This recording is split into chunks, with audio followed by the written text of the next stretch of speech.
So I'd prefer not to hold the mic. So I was wondering if we can test what it's like without the mic. I mean, Yeah. if everyone's miking you up, it actually might be okay too, but we'll, Should we do a test before? Just because yeah. I like having two hands and not having you to hold a mic. Yeah. Yeah. Oh, wait, you don't have to hold one. Okay. Do we think it's going to go okay? You just can't wander. Okay. I won't wander. I will stay here. And I tend to be pretty loud anyway. So.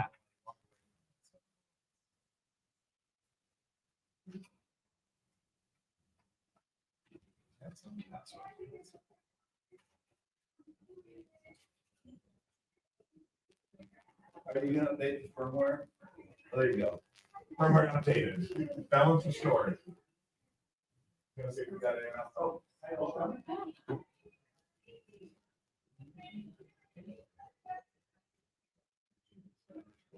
I don't know. There's a lot of golden questions. It's like, well, next person comes in, we'll get them set up. So we got a minute.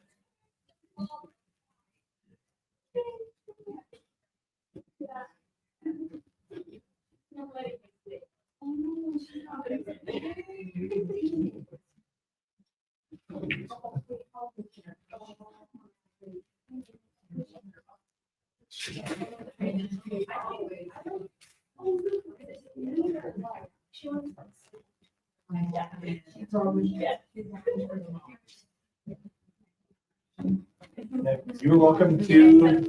Absolutely, yeah. Everyone else has stuff. Yeah, just once everyone's set up and we'll get started. So. All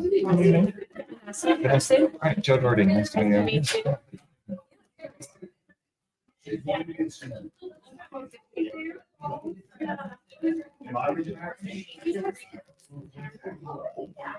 Yes. He was in, he's got up here.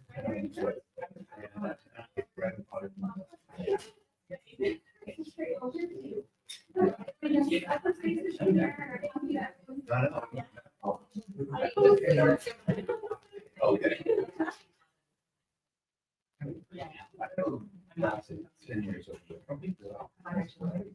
Yes, we had babies around the same time, so we're both, I mean, around the hand pregnant lots here. What's on the way?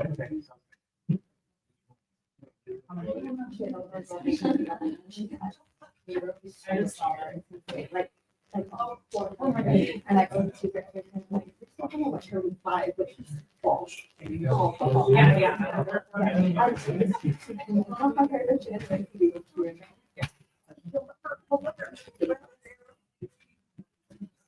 Yeah, no, it's so we're.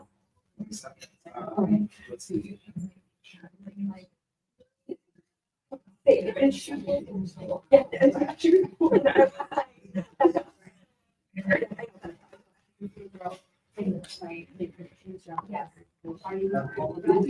can slide it back. Yeah, thank you.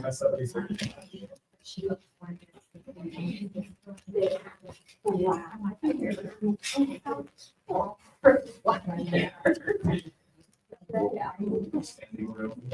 Yeah, absolutely.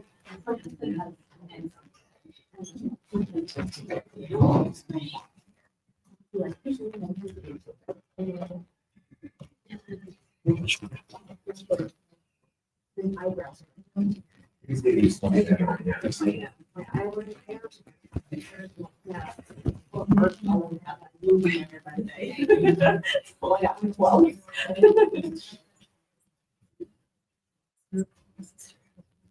She can do.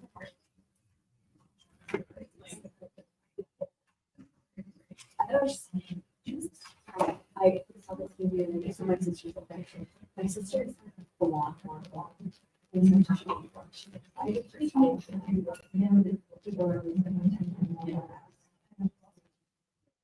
Everybody have white balance?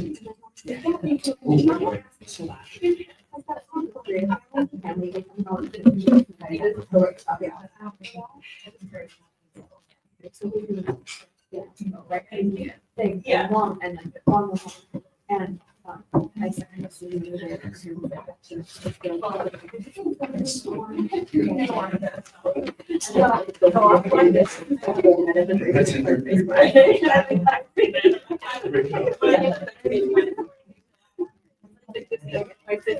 this, so I said, I hate you.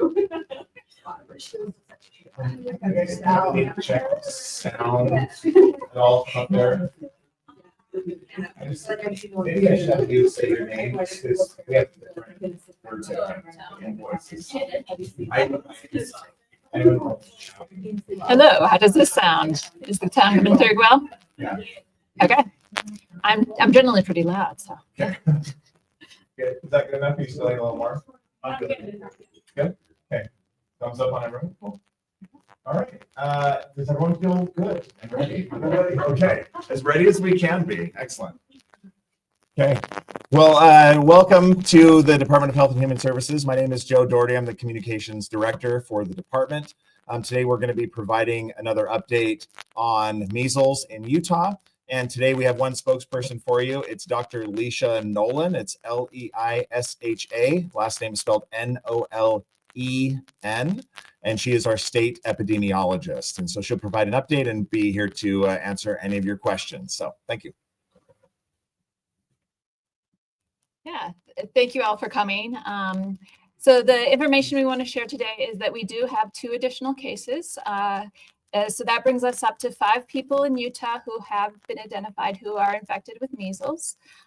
These 2 additional people that we identified recently, happily, are people that we knew were exposed and therefore are within that sort of contact area of the initial people who had been infected. So these 2 people were not unexpected. We knew they had been exposed and were at high risk.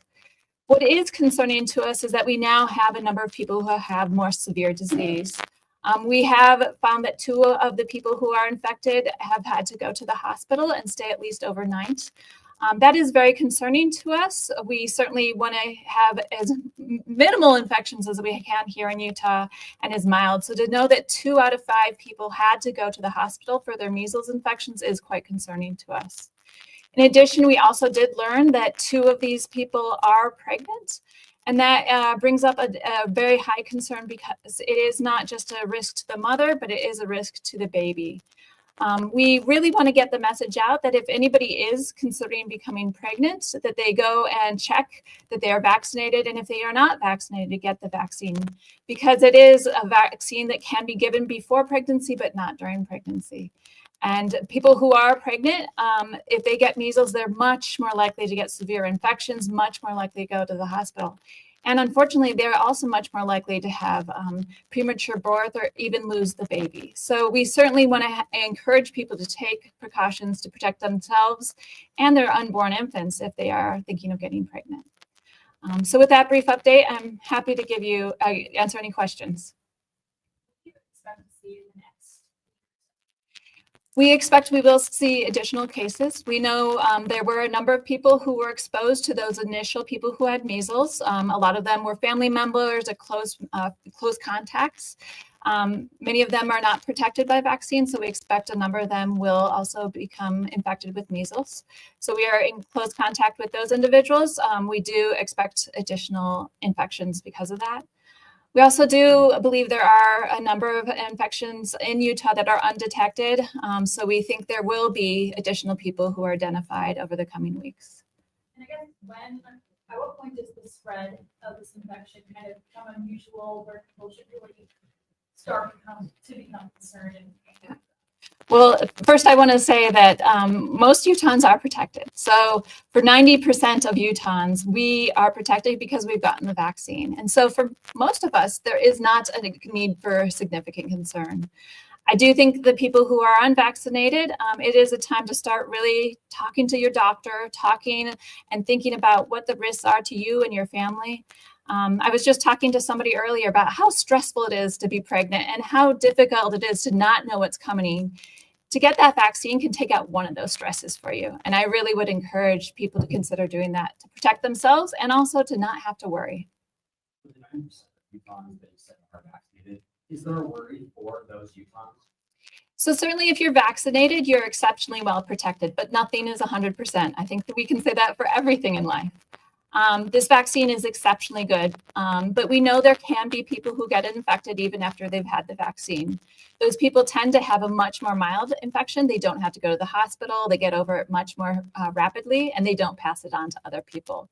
So there is a slight worry that some people who are vaccinated could get exposed and infected, but they are much less likely and certainly much less likely to be significantly ill. And those two people, I'm assuming, right, were they vaccinated or? No, so none of our 5K individuals here in Utah who've gotten measles, none of them have been vaccinated. So all unvaccinated individuals. They're related, right? We have at least 3 different clusters. We do know that at least 2 of the people got it from other people who we already knew were infected.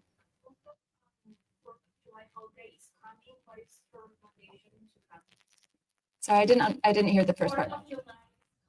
Ah.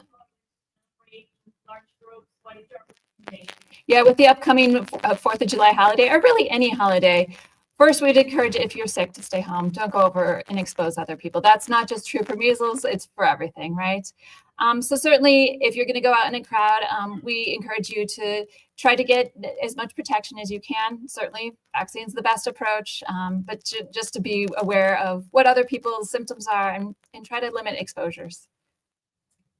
Of the 10% of Utahns who haven't been vaccinated, are there any age groups where maybe that level of a vaccination is disproportionately higher, or any certain demographics? Yeah, so certainly we are concerned about sort of people in many parts of our southwest of our state. There are areas that are much less vaccinated than other parts of our state.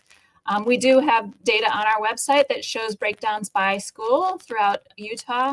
And you can see on there that there are some schools that have very low vaccine rates. So that makes us worried, both because that is a susceptible population, but once school gets back in, certainly if we get infections into those schools, it could spread very rapidly. Are there any, are there any like public places locally that you should know about where they were?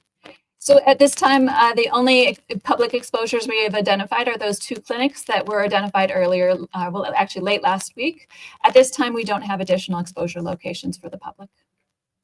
What do you kind of learn from the COVID-19 pandemic? I think that's what a lot of people said. And when you come in here, it reminds you of that. What have we learned that maybe can be applied today? Yeah. Well, first, I think we should all recognize this is not the COVID pandemic. Most of us are protected, which is very different than what happened when we had a new unknown infection. This is an infection that's been around forever. So we are in a very different situation. I think it is useful to recognize that we have a great protection, whereas in the beginning of the COVID pandemic, we were all susceptible.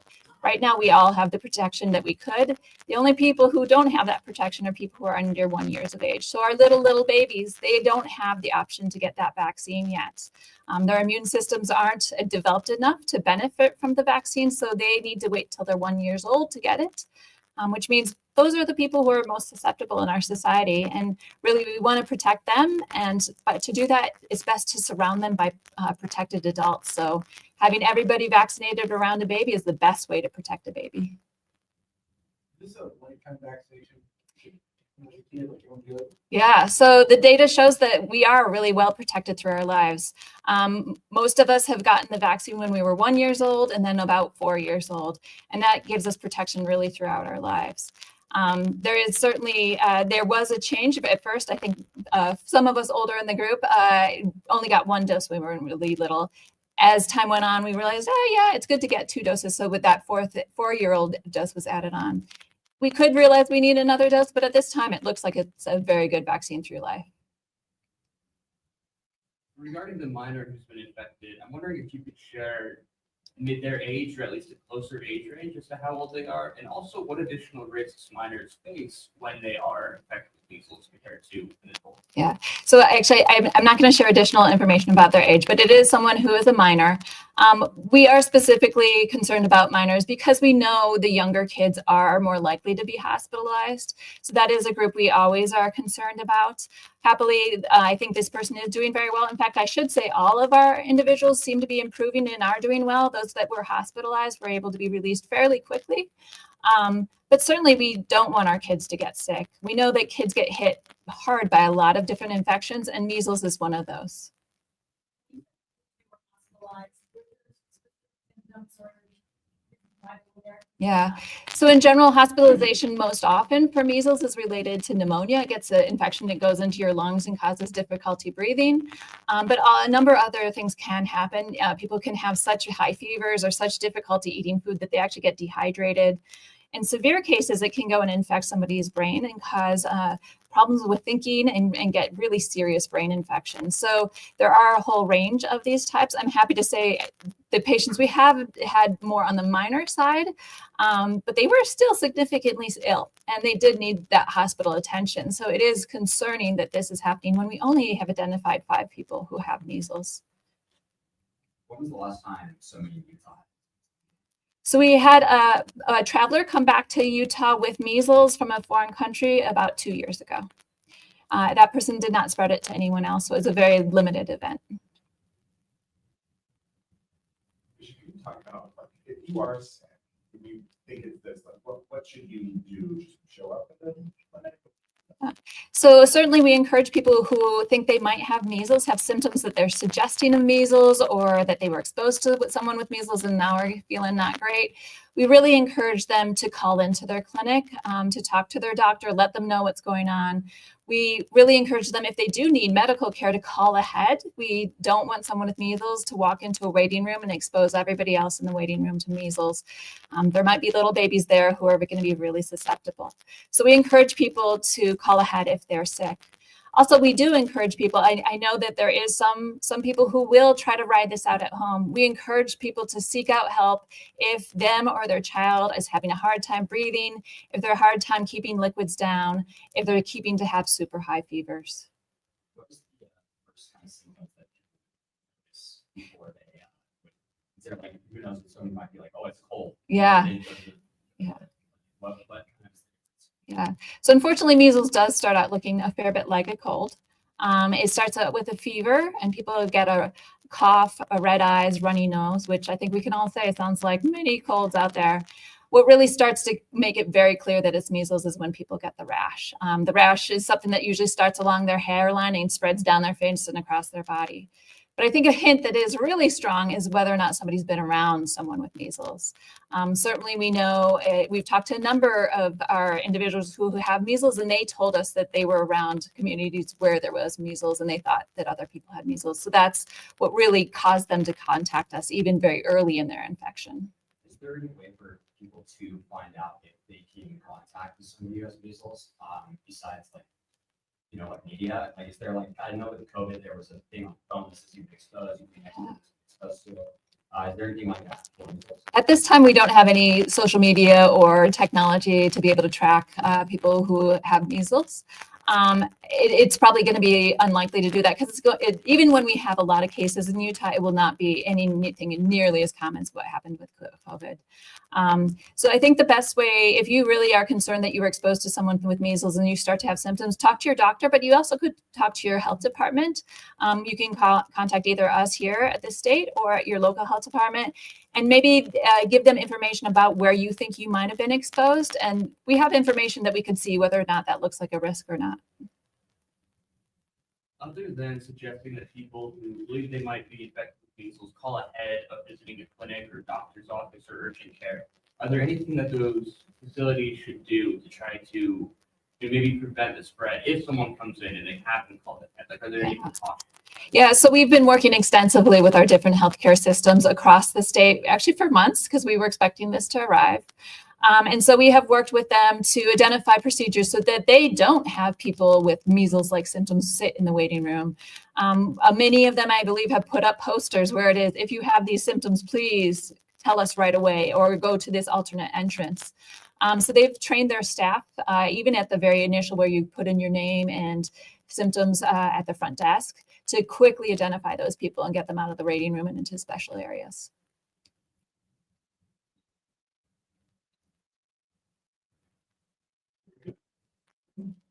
That's one thing I'll just wrap up with. Thank you, Dr. Nolan. Thank you, everybody. Just keep in mind, we will keep case counts updated as was in the press materials on our epidemiology website, which is epi.utah.gov. You can also find a link to it on dhhs.utah.gov, but the end of the URL is measles-response. But that's been shared with everyone. It's also on our social media channels, either Utah DHHS across all platforms and the utah.disease.response Instagram as well. So thank you very much. I think I know a couple of you had wanted to do some one-on-one sound with Dr. Nolan too. So I think you're still available for that. So, okay, thanks. We will wrap. Appreciate it, everyone.